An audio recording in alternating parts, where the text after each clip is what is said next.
Les flammes s'élèvent, Jérusalem brûle, et le monde retient son souffle. Tandis que les caméras du monde entier fixent les incendies qui ravagent la ville sainte, certains témoins parlent d'une silhouette mystérieuse, apparaissant au cœur des flammes. Était-ce une illusion? Une vision apocalyptique? Ou bien le signe tant attendu? Aujourd'hui, dans cette vidéo exceptionnelle, nous allons explorer une rumeur qui secoue les croyants. Le Mahdi serait apparu au milieu des flammes de Jérusalem. Est-ce une coïncidence dramatique ou l'accomplissement d'une prophétie millénaire? Reste avec nous jusqu'à la fin, car ce que tu vas entendre pourrait bien changer ta perception de l'actualité et de la fin des temps. Bismillah ar-Rahman ar-Rahim. Ô Allah, maître des cieux et de la terre, fais descendre sur nous ta lumière en ces temps d'obscurité. Garde nos cœurs fermes dans la foi et accorde-nous la clairvoyance face aux signes de l'heure. Amen. Avant d'aller plus loin, abonne-toi à notre chaîne La Foi Islamique si tu veux des analyses sérieuses, spirituelles et profondes à la lumière du Coran et de la Sunna. Active la cloche pour ne rien manquer, car les événements se précipitent et tu dois rester éveillé. Maintenant, entrons dans le cœur du sujet. Partie 1. Jérusalem en feu. Un signe des temps. Et lorsque la terre tremblera de son frisson et que l'humanité dira « Qu'a-t-elle » Sourate Az-Zalzala. Les flammes ne sont pas venues comme les autres années. Elles ne se sont pas contentées de ronger les broussailles ou d'embraser quelques collines désertes. Non. Cette fois-ci, elles ont encerclé Jérusalem, la ville 3 fois sainte, la ville des prophètes. Des colonnes de feu déchirent l'horizon, des cendres dansent dans le ciel comme des avertissements silencieux. Et pendant que les drones filment les dégâts, pendant que les journalistes comptent les hectares brûlés, des cœurs, eux, commencent à se réveiller. Un vieil homme à Jérusalem, les larmes aux yeux, dit à un reporter « Ce n'est pas la chaleur qui me fait peur, ce sont les signes. » Les médias parlent de climat, d'erreurs humaines, de négligence écologique, mais les croyants voient autre chose. Ils voient un rappel que Jérusalem n'est pas une ville comme les autres. Elle est mentionnée dans le Coran, honorée par la prière du prophète lors de l'Isra ou al-Miraj. Elle fut la première Qibla, le point de rencontre des messages célestes, et aujourd'hui, elle brûle.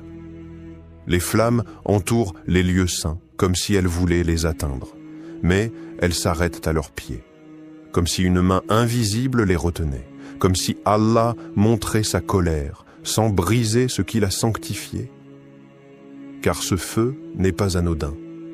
Il n'est pas seulement le fruit de la sécheresse. Il est le reflet d'un monde qui a perdu la mesure. Les savants du passé ont prévenu. Quand Jérusalem sera en proie au trouble, regardez vers l'est, car un changement s'annonce. Les hadiths nous parlent d'un chaos généralisé précédant l'arrivée du Mahdi. Un monde où le faux triomphe sur le vrai, où les rois trahissent les peuples, où les mosquées deviennent silencieuses, mais les écrans crient à longueur de journée. Et dans ce tumulte, un signal. Ce n'est pas un hasard si les caméras du monde entier sont tournées vers cette ville. Ce n'est pas une coïncidence si, cette année, les flammes l'ont encerclée. C'est comme si Allah disait « Regardez là, observez ce qui s'y passe, car bientôt tout commencera ici. » Il y a dans l'air quelque chose d'électrique, un frisson que les images ne captent pas, un murmure entre les murs antiques, un pressentiment dans le cœur des croyants éveillés. Et puis il y a ce témoignage. Des témoins racontent avoir vu, au cœur des flammes, une silhouette debout, un homme, calme, paisible, immobile. Comme s'il ne craignait rien, comme s'il appartenait à un autre monde. Ils disent qu'il regardait le ciel, qu'il priait, qu'il n'a pas fui, et que le feu ne l'a pas touché. Était-ce un homme parmi les hommes, ou était-ce le signe que tant attendent depuis des siècles? Ce n'est pas la première fois que le feu est un théâtre divin.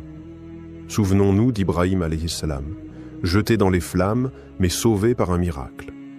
Souvenons-nous de Moïse, qui vit une lumière ardente sur la montagne. Et maintenant, souvenons-nous que le Mahdi pourrait apparaître lorsque les cœurs sont au bord de l'oubli et que les flammes ramènent à la vérité, car ce feu n'est peut-être pas un feu comme les autres. Partie 2. Une silhouette dans les flammes. Mythe ou miracle. Jérusalem, 3h12 du matin. Une vidéo floue, capturée depuis un téléphone portable, commence à circuler sur les réseaux sociaux. L'image est instable, le souffle du vent étouffe l'audio. Mais ce que l'on y voit suffit à provoquer un raz-de-marée mondial. Au milieu d'un rideau de flammes rougeoyantes, une silhouette humaine se tient debout. Elle ne bouge pas, elle ne court pas. Elle reste là, droite, calme, comme insensible au chaos. Dès les premières heures, les commentaires explosent. Certains crient au montage, d'autres évoquent une hallucination collective. Mais une partie de la communauté musulmane, elle, regarde avec les yeux du cœur et murmure une possibilité interdite, le Mahdi, serait-ce lui? Les images sont examinées par des experts. Des logiciels tentent de détecter des falsifications, mais rien de clair ne ressort. La silhouette semble réelle, le feu aussi. Mais comment un homme pourrait-il résister à une telle température dans une zone évacuée par les pompiers eux-mêmes? Un reporter palestinien, interrogé en direct, dira cette phrase devenue virale. « J'ai couvert 3 guerres. J'ai vu la mort de près, mais cette nuit, ce que j'ai vu n'était pas de ce monde. » Les chaînes arabes commencent à relayer l'image. Les plateaux télé s'enflamment, des débats surgissent. Certains religieux appellent à la prudence. D'autres rappellent des hadiths troublants. Il apparaîtra subitement, dans un lieu où le peuple ne s'y attend pas. Rapporté par Ibn Majah. Et pourtant, la silhouette n'a rien dit. Elle n'a pas prêché. Elle n'a pas revendiqué. Elle s'est contentée d'être là. L'élément qui bouleverse, ce n'est pas simplement la vidéo. C'est ce qu'elle provoque dans les cœurs. Une onde de choc intérieur. Comme si une vérité enfouie ressurgissait soudain. Dans des milliers de foyers, on parle de la scène en chuchotant comme si on avait peur d'y croire. Des femmes pleurent en la regardant, des jeunes, éloignés de la religion, se reconnectent brutalement à leur foi. Des imams s'interrogent en public et certains osent dire « ce n'est peut-être pas lui, mais c'est un appel ». Et ceux qui l'ignorent pourraient regretter leur surdité. Ce n'est pas la première fois qu'un événement surnaturel surgit dans un contexte de feu. On se souvient d'Ibrahim alayhi salam, sauvé par un miracle d'Allah dans une fournaise. Et maintenant, cette silhouette, inconnue, sans visage net, sans identité, mais chargée de sens. Des internautes comparent les flammes autour de lui à une couronne de feu. D'autres soulignent que le calme de sa posture contraste trop violemment avec la panique des lieux. Et puis vient cette question, dérangeante, récurrente. Et si c'était lui? Le Mahdi ne viendra pas avec des bannières. Il ne criera pas son nom sur les toits. Il sera reconnu par les croyants sincères, non pas par les médias ou les gouvernements. Un hadith rapporté par At-Tabarani dit « Il sera connu par la lumière dans son visage et la paix qu'il apportera autour de lui. » Paix. C'est précisément ce que l'on ressent en regardant cette vidéo.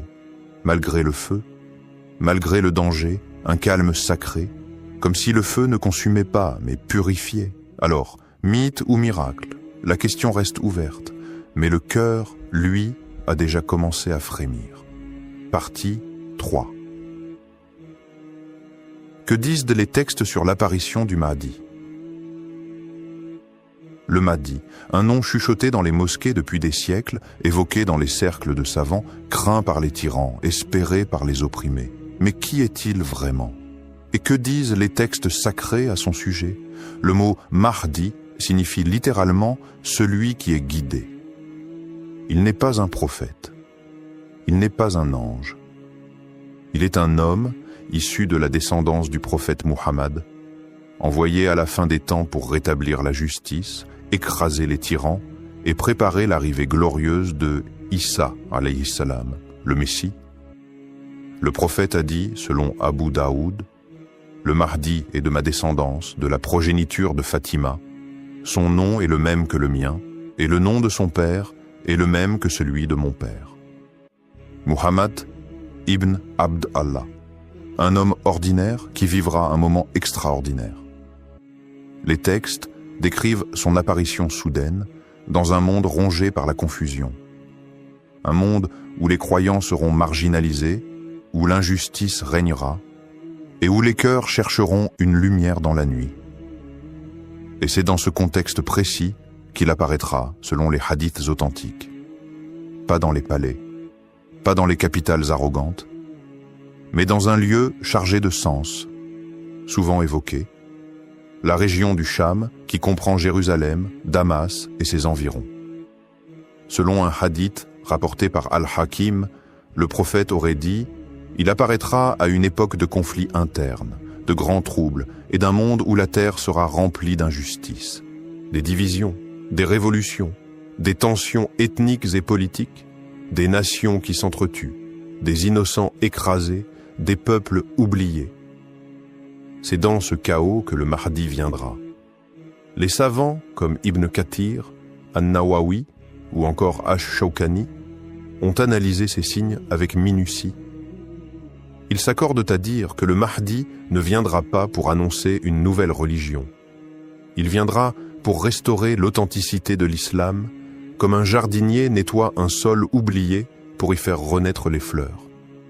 Un autre hadith, rapporté par At-Tirmidhi, dit « Le Mahdi remplira la terre de justice comme elle avait été remplie d'oppression.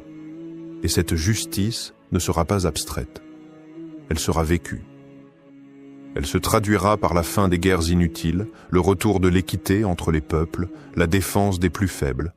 Mais attention, les textes nous mettent aussi en garde. Beaucoup prétendront être le Mahdi. Des imposteurs surgiront, des agitateurs crieront leur nom. Mais le vrai Mahdi ne réclamera rien. Il sera reconnu sans se proclamer.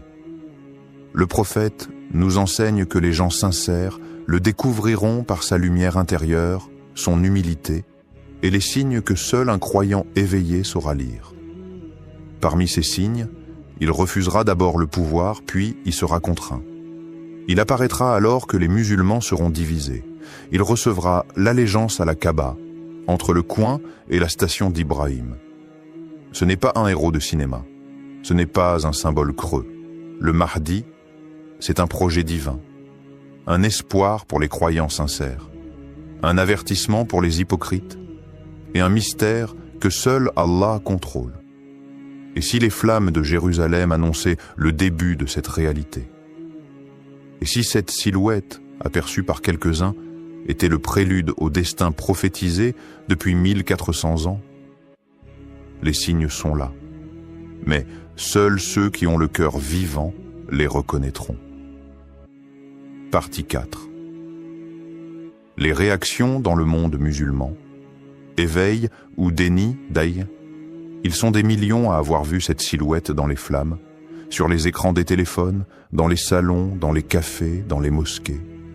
Un homme figé au milieu du feu, à Jérusalem. Et ce qui a suivi n'a pas été le silence. Ce fut une onde de choc. Dans les rues d'Alger, une vieille femme lève les mains au ciel. Mon fils, j'ai 74 ans. J'ai entendu les histoires du Mahdi quand j'étais enfant. Mais là, j'ai pleuré. Je ne sais pas pourquoi. Mon cœur a tremblé. Au Caire, des étudiants en théologie se disputent dans les couloirs d'Al-Azhar. Les uns crient à la manipulation, d'autres rappellent les signes prophétiques, citent les hadiths, mais tous sentent que quelque chose change. À Jakarta, des milliers de jeunes partagent la vidéo avec des légendes comme « Le monde ne sera plus jamais comme avant ». Le monde musulman n'a pas réagi d'une seule voix, non. Il y a eu plusieurs réponses, comme autant de miroirs de nos états intérieurs. Certains ont été saisis de crainte. Si c'est lui, Suis-je prêt? Ai-je corrigé ma prière? Ai-je abandonné mes péchés secrets? D'autres ont été pris d'un espoir intense. Enfin, la justice revient. Enfin, un homme que le monde ne pourra pas corrompre. Mais il y a eu aussi le refus. Le démenti nerveux, le rire moqueur, la minimisation. Et cela aussi était prévu. Car le cœur, quand il est voilé, rejette la lumière même si elle l'éclaire. Un imam au Maroc a dit lors de son prêche du vendredi: « Le Mahdi ne viendra pas pour valider notre paresse religieuse. Il viendra pour réveiller les endormis. Et nombreux seront ceux qui refuseront de se réveiller. » Et dans les commentaires, sous les vidéos, on lit tout. C'est un acteur. Une illusion d'optique. L'Antéchrist va se faire passer pour lui. C'est un test d'Allah. Tout cela démontre la fracture invisible qui traverse l'Oumma. Entre ceux qui espèrent sincèrement, ceux qui ont peur de changer et ceux qui ont abandonné la vigilance intérieure. Mais au milieu du bruit, des signes d'éveil apparaissent. Des groupes se créent pour étudier les signes de la fin des temps. Des musulmans qui n'avaient pas prié depuis des années reprennent doucement le chemin de la mosquée. Des jeunes abandonnent la musique, les soirées, les distractions pour se reconnecter au Coran. Un frère de Londres raconte en larmes sur une vidéo TikTok: « J'ai vu les flammes autour de lui et je me suis dit, qu'est-ce que je fais de ma vie? Le Mahdi est peut-être là et moi je rate l'aube tous les jours. » Mais l'éveil n'est jamais collectif. Il commence dans les cœurs individuels, un par un, comme des braises allumées dans la nuit. Et pour certains, ce moment fut le déclencheur. Pour d'autres, juste un buzz de plus. Mais tous ont été touchés, même brièvement.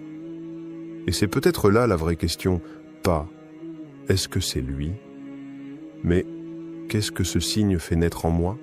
Alors que les débats enflent, que les savants commencent à intervenir, que les chaînes religieuses déditent des émissions spéciales à ce phénomène, une vérité simple émerge. Le Mahdi est plus qu'un homme. Il est un miroir. Un miroir qui nous renvoie à notre foi, à nos failles, à notre sincérité. Partie 5. Et maintenant, le monde face à un bouleversement invisible. Et maintenant, le feu s'est éteint autour de Jérusalem, mais un autre feu continue de brûler dans les consciences. Quelque chose a changé.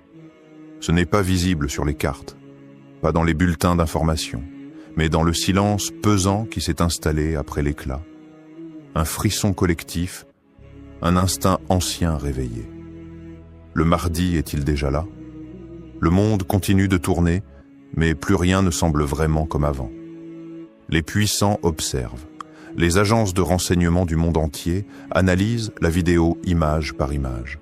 Dans des bureaux sombres, à Tel Aviv, Washington, Istanbul ou Riyad, des conseillers se penchent sur un phénomène qu'ils ne comprennent pas.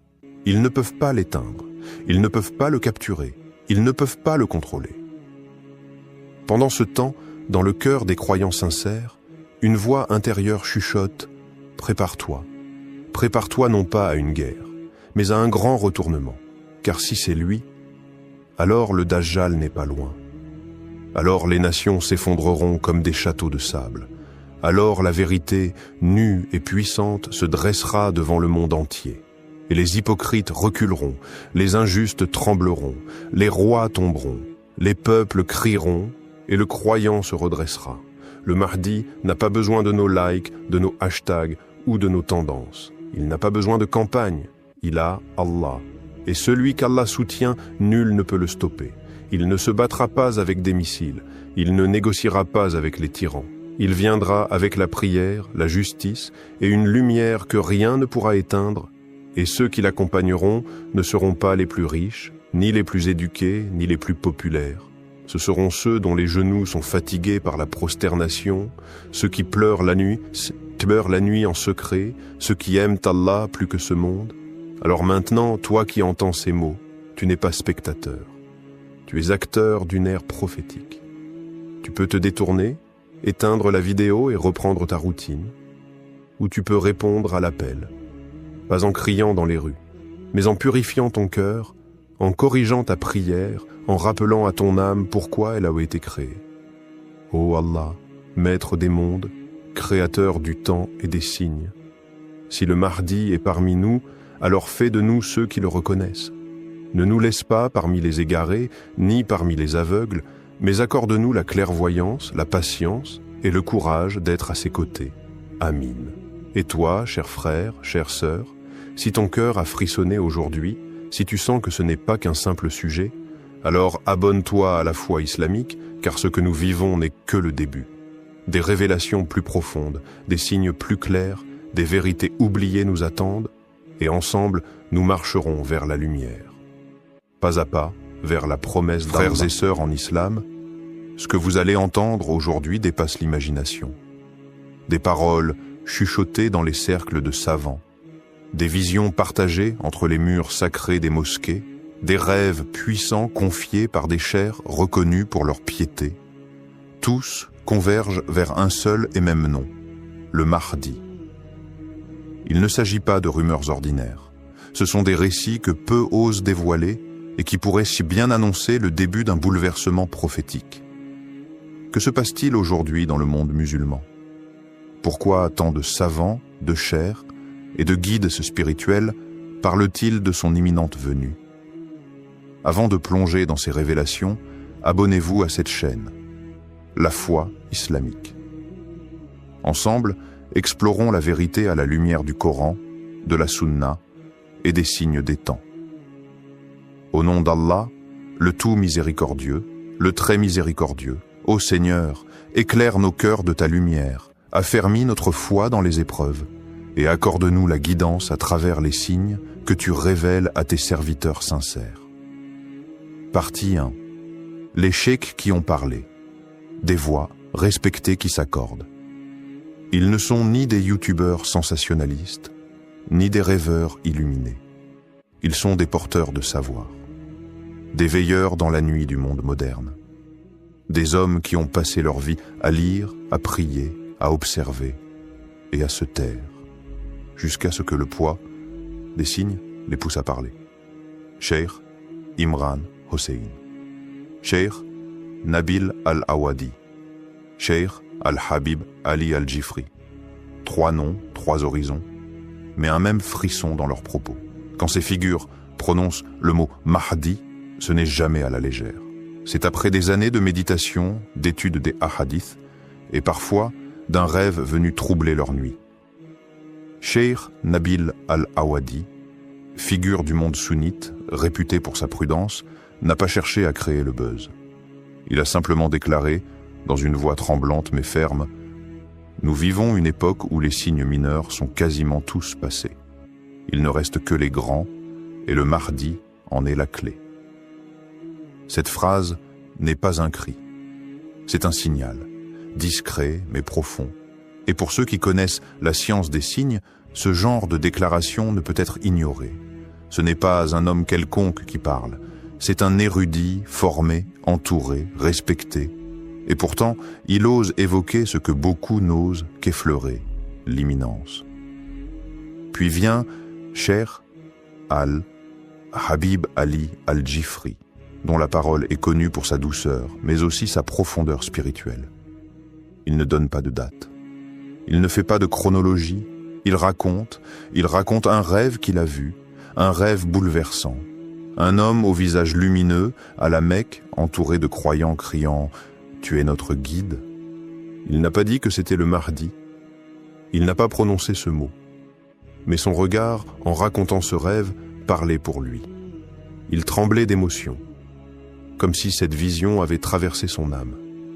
Ce qu'il faut comprendre ici, c'est que ces hommes n'agissent jamais sur une impulsion. Ils sont les héritiers d'un savoir minutieux, transmis à travers les générations. Lorsqu'ils parlent, c'est avec des siècles de prudence derrière eux. Alors pourquoi maintenant? Pourquoi ces allusions, ces récits, ces alertes? Parce qu'ils sentent, non pas dans un délire mystique, mais dans une analyse du monde. Ils voient les systèmes s'effondrer, les tyrans se multiplier, les cœurs s'assombrir, et l'humanité atteindre un tournant. Et dans ce contexte chaotique, leur voix devient une lanterne. Une lanterne qui ne dit pas « il est là », mais qui murmure « il approche ». Et ce murmure devient une symphonie quand on entend Cheikh Imran Hossein évoquer la fin des temps. Depuis des décennies, il décrypte les signes. D'abord ignoré, puis critiqué, il est aujourd'hui écouté. Pourquoi ? Parce que ce qu'il a annoncé hier devient réalité aujourd'hui. Lui aussi évoque l'arrivée du Mahdi. Pas comme une certitude datée, mais comme une conséquence logique de ce que les textes annoncent et que les événements mondiaux confirment. Ces cheikhs ne cherchent pas à convaincre. Ils appellent à préparer, non pas les valises, mais les cœurs. Ils ne disent pas « croyez à notre vision », ils disent « retournez à Allah, rapprochez-vous de la vérité, soyez prêts ». Et c'est peut-être cela le plus bouleversant. Ce n'est pas le contenu de leur vision qui nous secoue, c'est leur sincérité, leur prudence, leur douleur aussi lorsqu'ils évoquent ce qui vient. Car ils savent que l'arrivée du Mahdi ne sera pas un feu d'artifice. Ce sera une secousse, un réveil, une épreuve.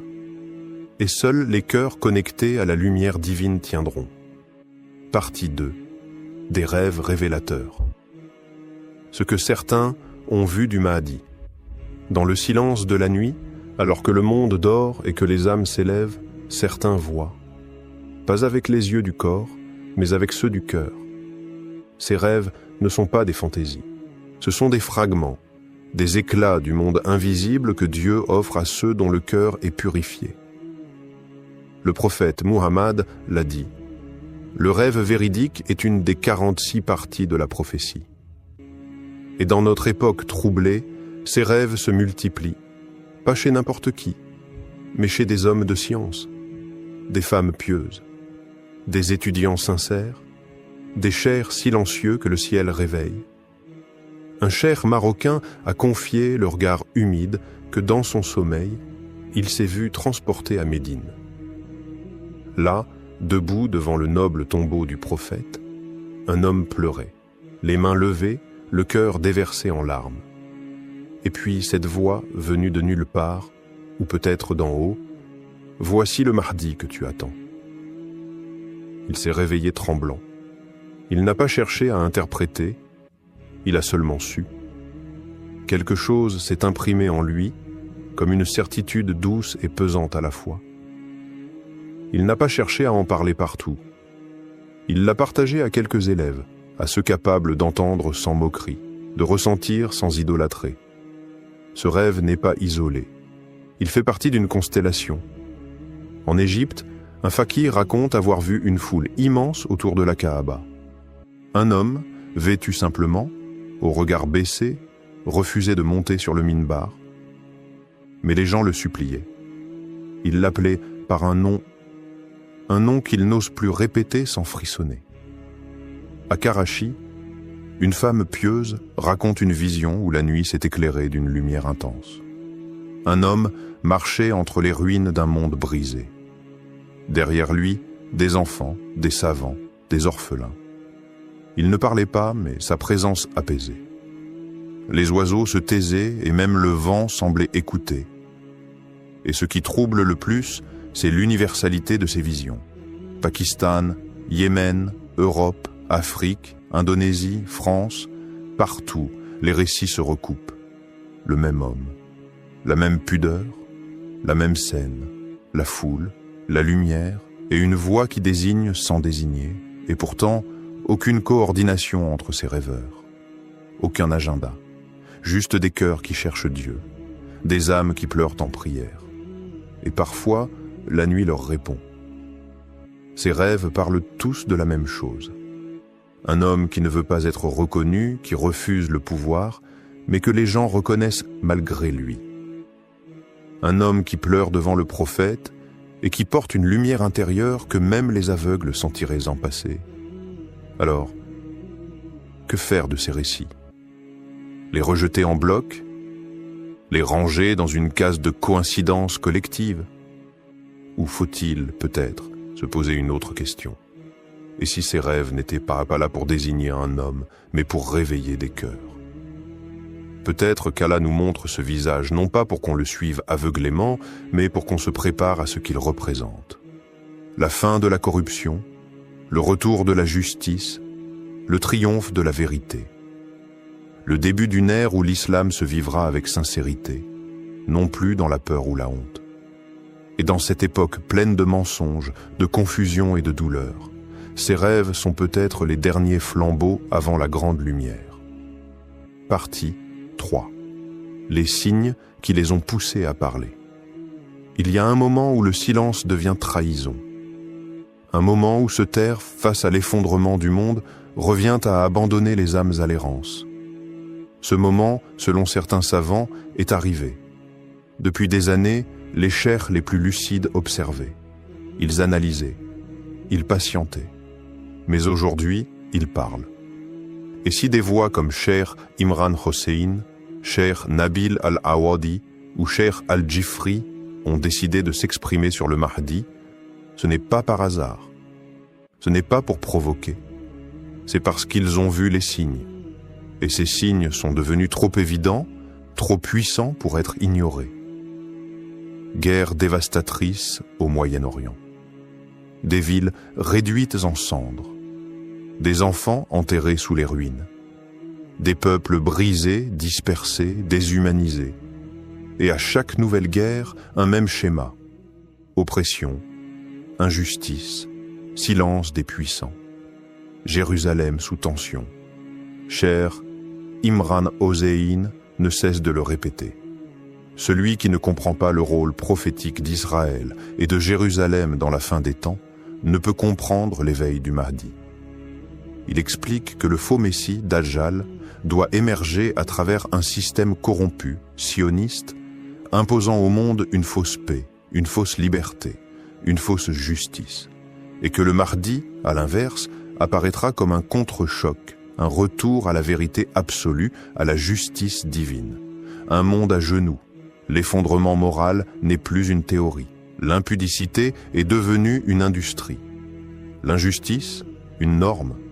Les tyrans sont applaudis, les justes emprisonnés. L'islam est caricaturé, surveillé, ridiculisé. Et au sein même de la Oumma, les divisions font rage. Sunnites contre chiites, traditionalistes contre réformistes, culture contre culture, mosquée contre mosquée. Le climat, lui aussi, parle. Inondations, séismes, feux incontrôlables.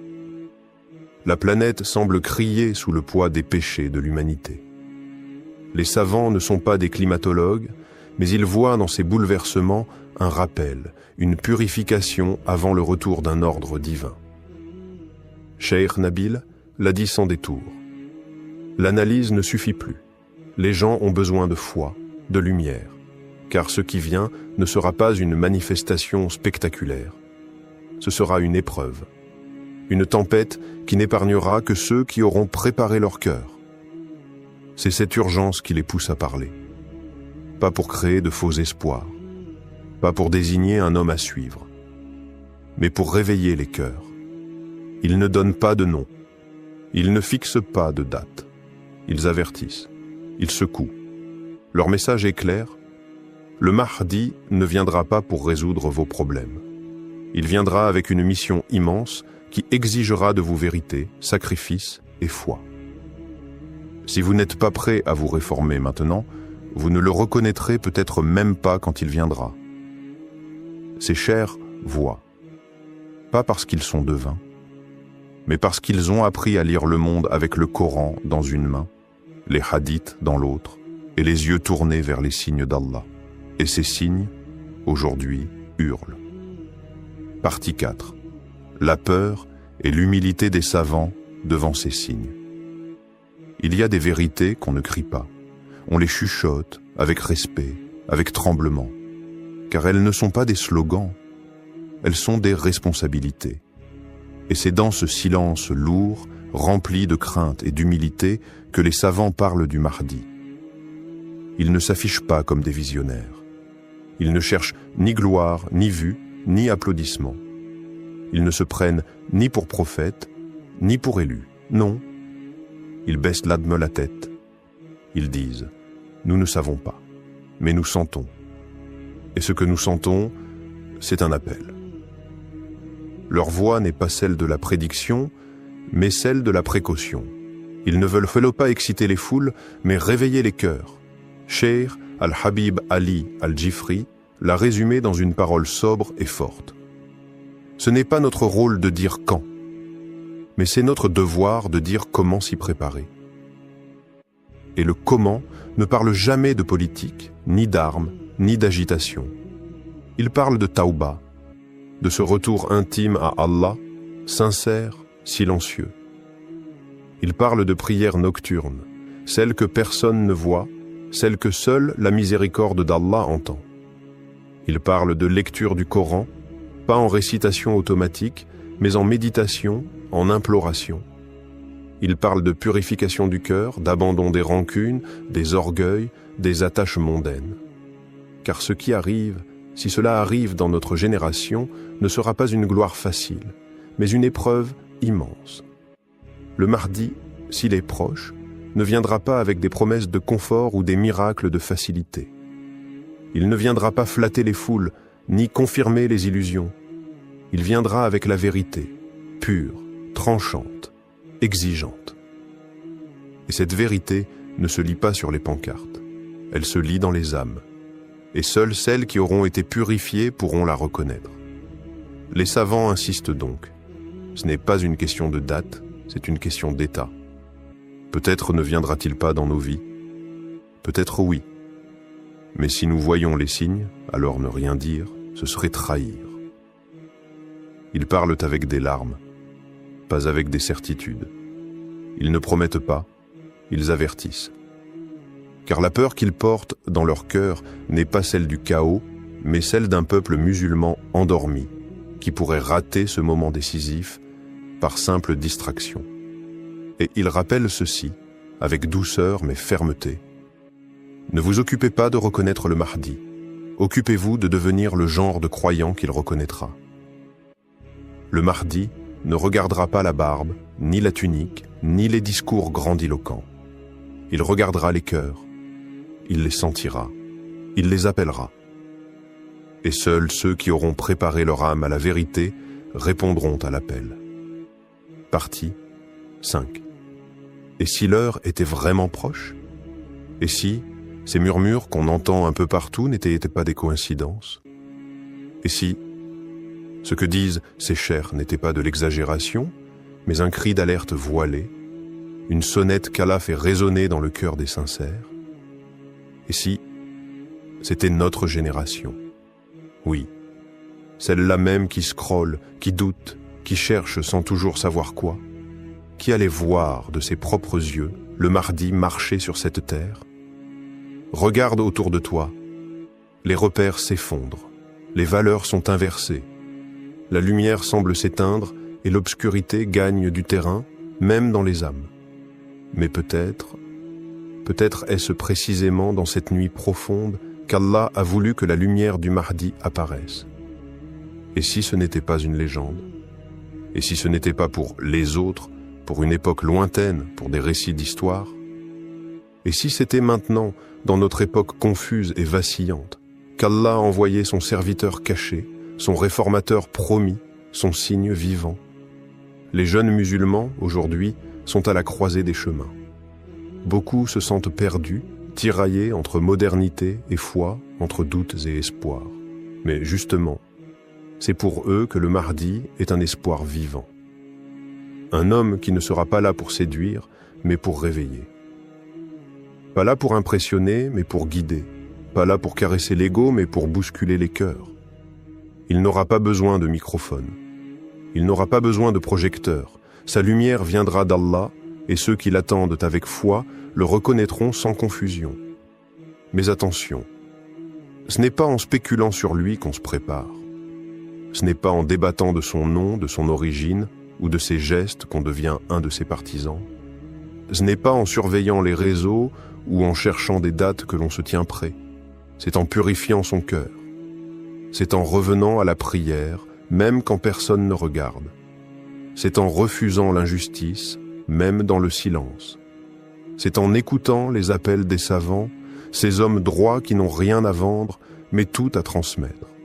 Non pas pour alimenter la panique, mais pour réveiller la foi. Parce qu'un jour, peut-être bientôt, peut-être très bientôt, tu te lèveras un matin et tu entendras que quelque chose a changé à la Mecque, ou qu'un homme inconnu a rassemblé des croyants, et que les visages pleurent, que les cœurs vibrent, et que ce que tu croyais loin est maintenant tout proche. Alors, seras-tu prêt ce jour-là? Ou feras-tu partie de ceux qui ont entendu, qui ont douté et qui diront « Si seulement j'avais pris cela au sérieux ». Frères et sœurs, ce que vous venez d'entendre n'est pas une fiction. Ce n'est pas un récit pour frissonner, ni une histoire pour passer le temps. C'est une réalité qui frappe à la porte. Un souffle prophétique qui traverse les siècles et qui, aujourd'hui, se rapproche de nous. Des savants ont parlé. Des rêves ont été vus. Des signes se sont enchaînés. Mais tout cela, ce ne sont que des clés. La vraie question, elle était là. Que faisons-nous de ces clés? Tu peux fermer les yeux. Tu peux retourner à ta vie comme si rien ne changeait, ou tu peux te lever, te purifier, te reconnecter à ton Seigneur. Parce que ce qui arrive n'est pas un film, ce n'est pas un slogan. C'est une épreuve finale, un tamis, un crible qui séparera les cœurs sincères des cœurs aveugles. Le Mahdi n'a pas besoin de spectateurs. Il a besoin de croyants solides. Il a besoin de cœurs allumés par la lumière du Coran. Il a besoin de ceux qui ne fuient pas la vérité, même lorsqu'elle dérange. Alors écoute bien ceci. Ce n'est pas lui qui nous attend. C'est nous qui devons nous préparer à l'attendre. Beaucoup diront « c'est trop tôt ». D'autres diront « c'est trop tard ». Mais Allah a déjà écrit l'heure. Et le vrai croyant, lui, ne cherche pas la date. Il cherche à être prêt, quelle que soit l'heure. Abonne-toi à La Foi Islamique. Pas seulement pour suivre nos vidéos, mais pour faire partie de ceux qui veulent vivre avec conscience, marcher avec foi et mourir avec certitude. Qu'Allah fasse de nous ceux qui reconnaîtront le Mahdi sans doute et qui marcheront derrière lui sans peur. Allahumma arina al-haqqa haqqan warzuqna ittiba'a wa arina al-batila batilan warzuqna ijtinaba.